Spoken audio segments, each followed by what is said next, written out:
Now we will see what is normalization.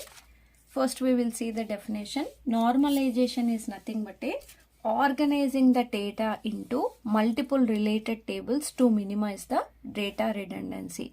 So we are going to organize the data into multiple tables.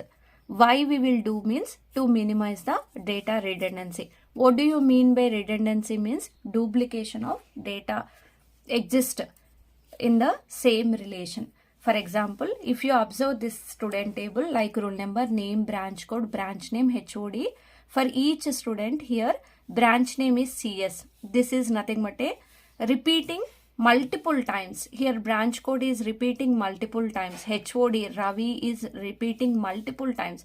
So this is nothing but a data redundancy, you can say.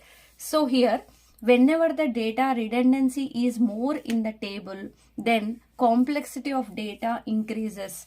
And so here whenever the data redundancy is more, so here data complexity will be increases and data inconsistency also increases, and we need to improve the data integrity, okay, not this inconsistency and complexity of data.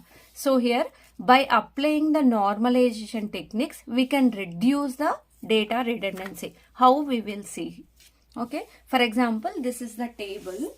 In this table here branch code, branch name, HOD is same for all the students here. So you can break this table into two tables like student information and branch information. In the student information, simply you can maintain the student details like roll number, name and branch code.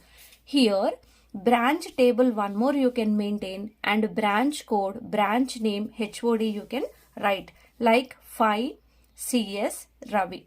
So here you are breaking this table into multiple tables. So we are organizing this data into multiple tables to reduce the data redundancy. This is nothing but a normalization. If you observe here, compared to this table, in this table redundancy is less. If the redundancy is less, then data integrity will be improves. Normalization techniques will be used for this purpose.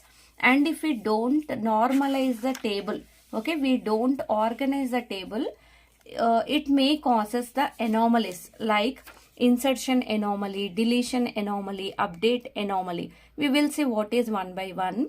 First we will see insertion anomaly. So if you don't normalize the data, if any new student joined, for example 5 Ronnie, roll number 5 Rani, and branch code is 5 and department is CS and HOD is Ravi. So here while inserting new data also, at every time you are maintaining the all like branch name, HOD.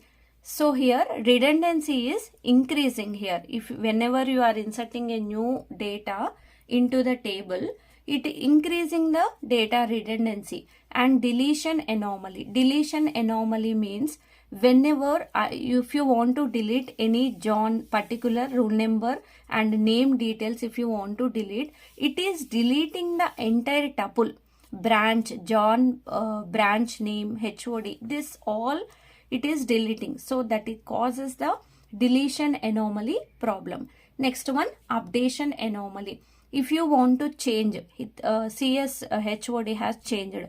For example, Ravi is changed as a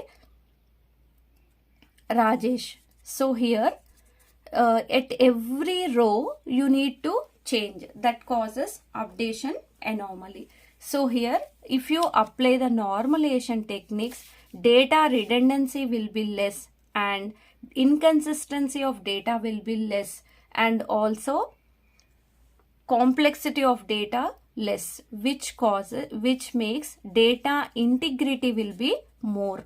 Okay, why we will use the normalization techniques means to improve the data integrity. So here to do this normalization techniques, we have the normal forms 1NF, 2NF, 3NF that we will see in the next video. Please subscribe to my channel. This is nothing but a normal forms. We will see in the next video.